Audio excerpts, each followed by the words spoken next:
जय गुरु जी, शुक्राना गुरु जी, अनंतम अनंतम शुक्राना गुरु जी।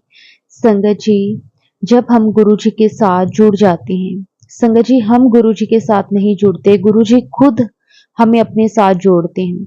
जब हमारा सही वक्त आ जाता है, गुरु जी को मालूम है कि उन्होंने कब हमें अपने साथ जोड़ना है, किस तरह से जोड़ना है। संगत जी कोई ना कोई जरिया जरूर गुरु जी बनाते हैं। संगत जी जब गुरु जी हमारा हाथ पकड़ लेते हैं तो संगत जी कितनी भी बड़ी मुसीबत क्यों ना हो, गुरु जी पलक झपकते ही हमारी वो मुसीबत किस तरह से खत्म कर देते हैं। संगत जी गुरु जी सब जानते हैं, हमारा अच्छा बुरा सही गलत गुरु जी को सब मालूम है। संगत जी अगर हमारे भाव सही हैं तो हमारे साथ कभी भी कुछ गलत नहीं हो सकता, गुरु जी कभी कुछ गलत होने ही नहीं दे सकते। हाथ पकड़ के हमें सारी उन प्रॉब्लम से बाहर निकाल देते हैं संगत जी, जो शायद हम सोच भी नहीं सकते। गुरु जी का हमेशा शुक्राना करो, हर हाल में शुक्राना करो, क्योंकि संगत जी गुरु जी कभी भी अपनी संगत के साथ कुछ गलत नहीं होने देते। आज का सत्संग बहुत ही प्यारा सत्संग है संगत जी, छोटा सा सत्संग है लेकिन गुरु जी की ब्लेसिंग से भरा हुआ सत्संग है कि गुरु जी के ब्लेस करने के कौन कौन से तरीके हैं, किस किस तरह से गुरु जी अपनी संगत का ध्यान रखते हैं। संगत जी सत्संग को पूरा जरूर सुने।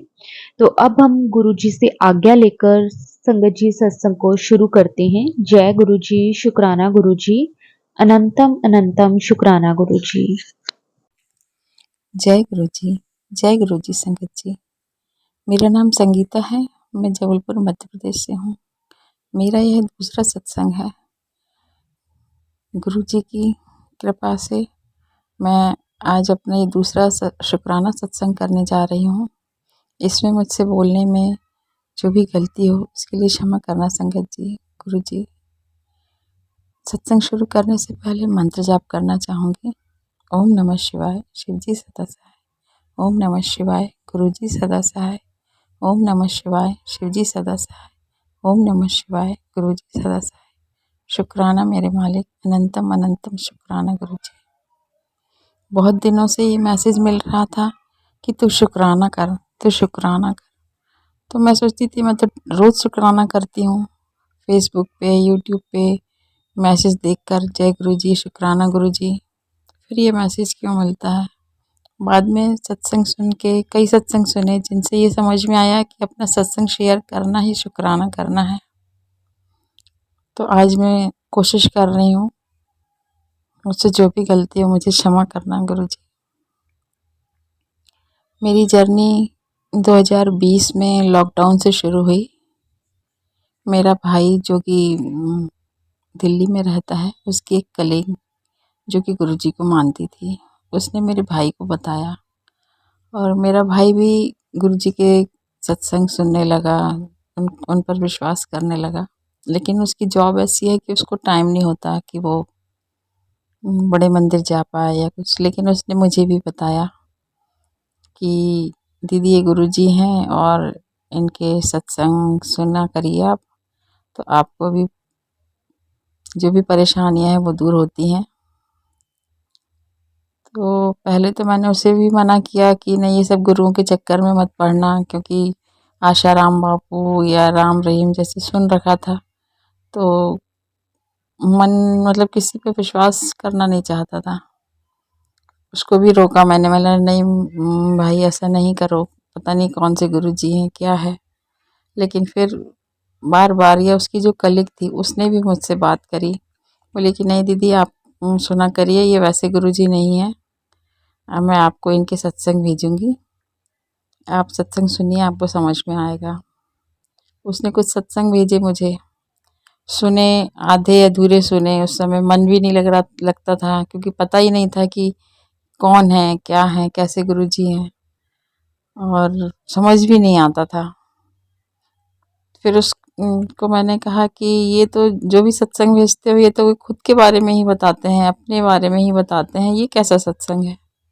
सत्संग का मतलब तो कोई भजन प्रवचन वगैरह ऐसा हम सोचते थे।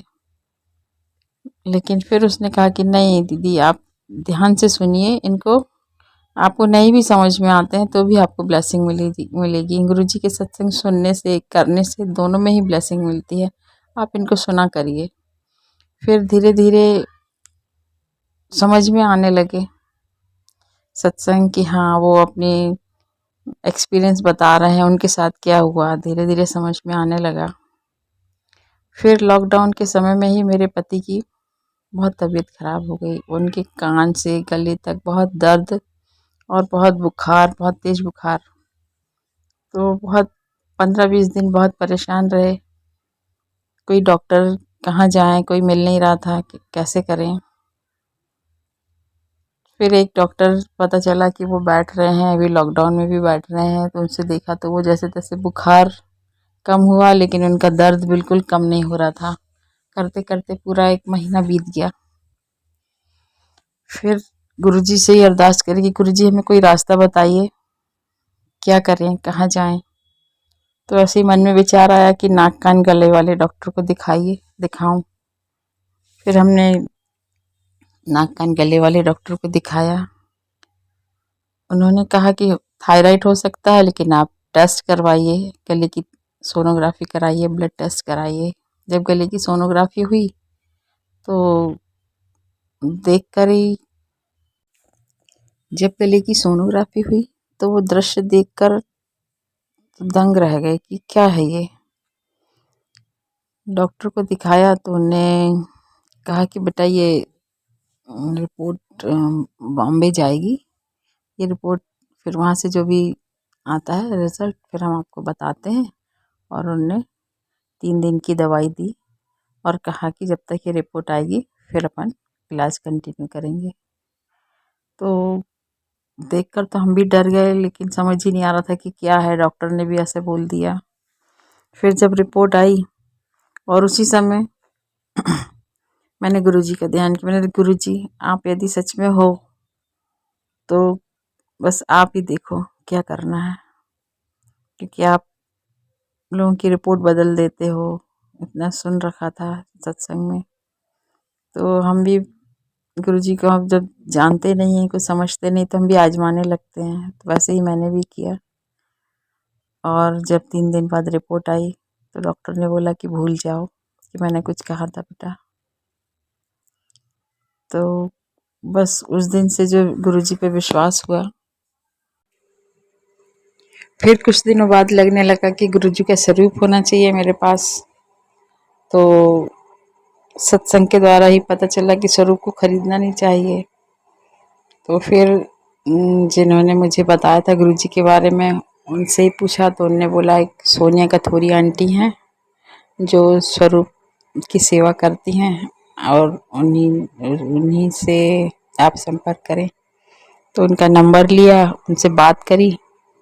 तो उन्होंने बोला ठीक है, आपको स्वरूप मिल जाएगा, लेकिन कैसे भेजूँ मैं आपके पास। तो मैंने बोला मेरा भाई है वहाँ दिल्ली में ही, वो भी रोहिणी में ही रहता है, और सोनिया आंटी भी रोहिणी में रहती हैं। तो मैंने बोला उसको, वो आएगा, आप उन्हें दे दीजिए स्वरूप, वो मुझे कोरियर कर देगा। तो उस तरह मेरा भाई लेने के लिए गया और सोनिया आंटी ने उसे स्वरूप दे दिए।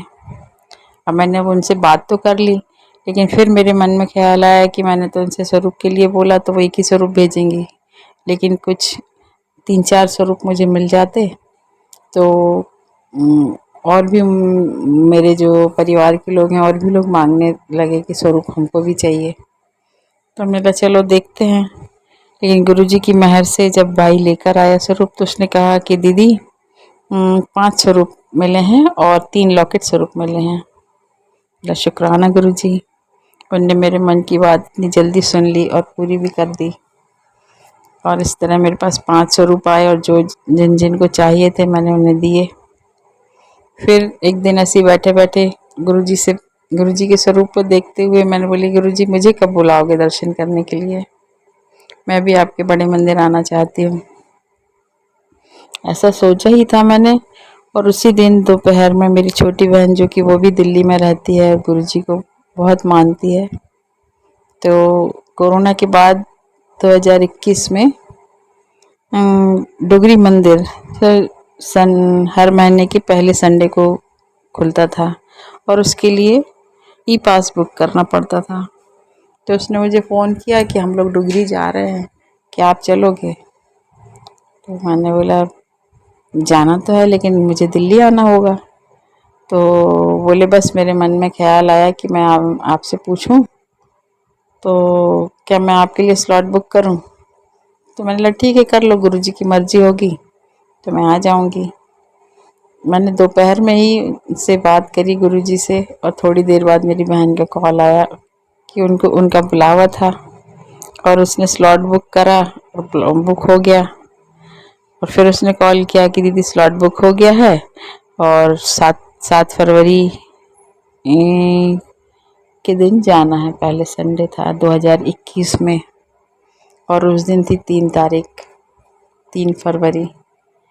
अब लेकिन गुरुजी का बुलावा था तो सब कुछ हो गया, रिजर्वेशन मिल गया, मैं दिल्ली पहुंच गई और हम लोग 7 फरवरी को 7 लोग वहाँ दर्शन करने गए डुगरी। गुरुजी ने मुझे इतना ब्लेस किया कि सीधे अपने जन्मस्थली डुगरी बुला लिया। बहुत खुश हुई मैं, बहुत खुश। गुरुजी ने इतनी मेहर करी मुझ पर। हम लोग दर्शन करके आए। फिर कुछ दिन मैं वहीं रुकी दिल्ली में, तो बड़े मंदिर दर्शन करने गए। तब लॉकडाउन के समय वो बाहर से दर्शन करने मिल रहे थे, हॉल में जाने नहीं मिल रहा था। 1 बार 2 बार दर्शन करने गई, फिर मन हुआ गुरुजी अंदर हॉल में भी दर्शन करना है। तो फिर शिवरात्रि के दिन 11 मार्च को हॉल के अंदर से दर्शन करने मिले। शुक्राना गुरुजी, अनंतम अनंतम शुक्राना मेरे मालिक, बहुत बहुत शुक्राना आपका। फिर कुछ दिन और रह के बाहर से ही दर्शन करके फिर मैं वापस आ गई। एक दिन ऐसे ही मन में ख्याल आया कि कई सब लोग बोलते हैं कि गुरुजी ओम दर्शन देते हैं रोटी में। ऐसे रोटी बनाते बनाते मेरे अचानक मन में विचार आई, गुरुजी मुझे भी तो बताओ कभी कि कैसे ओम दर्शन होता है। मुझे समझ ही नहीं आता था ओम कैसे आता है, बेलने में आता है कि सेकने में, कैसे दिखता है ओम। और आप विश्वास नहीं करेंगे संगत जी, पहली रोटी बनाई मैंने और उस पे ओम दर्शन। उस रोटी का मैंने तुरंत गुरुजी को भोग लगाया और फिर जो दूसरी रोटी बनाई उस पर भी पूरी रोटी पे एक बड़ा सा ओम, बहुत प्यारा ओम। शुक्राना गुरुजी, अनंतम अनंतम शुक्राना मेरे मालिक। ऐसी छोटी छोटी सी तो बहुत सारी बातें तुरंत सुन लेते हैं गुरुजी, तुरंत पूरी कर देते हैं।